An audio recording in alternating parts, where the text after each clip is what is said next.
In the 1880s and through to the early 1900s, Argentina and Chile had been involved in a simmering naval arms race that would occasionally in later years also involve Brazil. The biggest escalation of that race, ordering a pair of powerful armoured cruisers by Argentina that was countered by the ordering of two small pre-dreadnought battleships by Chile, had been resolved with mediation from the British, who'd bought the battleships as the Swiftsure class while the Argentine cruisers had been sold to Japan as the Kasuga class. All was calm for a time, until the Brazilians decided to order the Minas Gerais class dreadnoughts in 1907. Argentina ordered the Rivadavia class in 1908 in response, and the Chileans were left to contemplate how to catch up. The Chilean Navy had been keeping abreast of things for a while. In 1906 they'd received Vickers Design 199 and 215, both of which had a dozen 10-inch guns. In 1908, designs 396 and 397 offered ships with 6 or 12-inch guns respectively, and in 1909 came designs 435, 436, 437 and 438, all armed with 8 guns in differing layouts and with calibers varying from 12 inches to 13.5 inches. By 1910, the Chilean government was on board with the idea of building dreadnought battleships, and eventually a design competition involving the British, Americans and Germans rolled out, with designs offered with 12-inch, 13.5-inch or 14-inch main guns.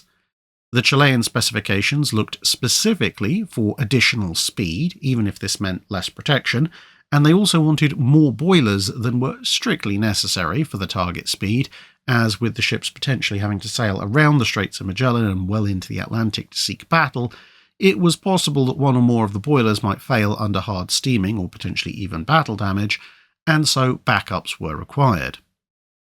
It would also be possible to chain the boilers along, which would sustain high speed whilst allowing some of them to be cleaned, or to power up all of them to overload the engines for a brief, if possibly spectacular, burst of speed.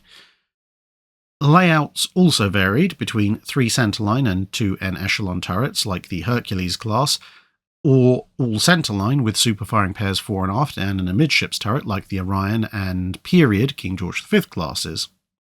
That infamous Vickers salesman, however, managed to apparently get a travel visa, because after some pressure, the Chilean Navy, which actually preferred the 13.5-inch, accepted instead the Vickers 14-inch. Which in turn ensured that the all-centerline arrangement would win out, as the en-echelon design could not be as easily adapted to take the larger guns. Armstrong's design 696 used the 13.5-inch armed British King George V class as a baseline, upsizing the guns and the machinery spaces, the latter having 21 boilers, giving 37,000 shaft horsepower for just under 23 knots, which was 3 boilers and 10,000 shaft horsepower more than the baseline design. As well as the main battery now being 10 14-inch guns in 5 twin turrets as previously described, the 16 single secondary guns were upgraded from 4 inches to 6 inches in caliber, mounted in casemates partially in the hull and partially in the superstructure. 4 submerged torpedo tubes completed the planned armament. 2 ships, Almirante Latorre and Almirante Cochrane, were ordered almost a year apart. The Latorre was laid down in November 1911, whilst Cochrane was only laid down at the start of 1913. Latorre was launched at the end of November 1913 and was fitting out when World War I broke out in the summer of 1914.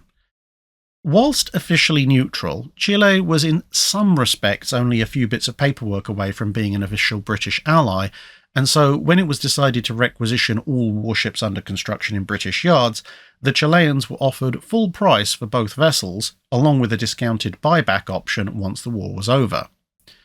This was accepted, and Almirante Latorre, with a few modifications such as a pair of 3-inch anti-aircraft guns, was commissioned into the Royal Navy as HMS Canada in October 1915. As with most battleships of the Grand Fleet, her only major excitement was Jutland, which she emerged from unscathed, having served as part of 4th Battle Squadron. By the time of the war's end, Almirante Cochrane was well underway to conversion into the carrier HMS Eagle, which we've covered separately, but Canada and a few other smaller ships were sold back to Chile in 1920. Reverting to her original name, Almirante Latorre had a busy life in the 1920s, conducting everything from ceremonial duties to disaster relief. At the end of the decade, she was sent back to the UK for modernisation, but when she came home a couple of years later, the economic hit of the Great Depression meant pay cuts, and that incited a mutiny which included her crew. Once the mutiny had been dealt with, the ship itself was moved into reserve to save money, and she largely remained there until World War II, when a series of buyers reportedly tried to purchase her. First, those from the USSR, and later, after Pearl Harbor, some accounts claim the US Navy was looking into purchasing her to temporarily bolster the Pacific Fleet. Whatever the case, none of this came to pass, and the ship was used instead for neutrality patrols by the Chilean Navy. She would remain in service until 1951, when an engine room accident saw her reduced to being used as an oil storage hulk, a role in which she served through the rest of the decade until she was sold for scrap in 1959, with, again, according to some reports, some parts of her being reused to help the restoration of the battleship Macassar, since they were both built in northern English shipyards less than a decade apart, so there was a degree of parts commonality, and she was being scrapped in Japan anyway. That's it for this video. Thanks for watching. If you have a comment or suggestion for a ship to review, let us know in the comments below. Don't forget to comment on the pinned post for dry dock questions.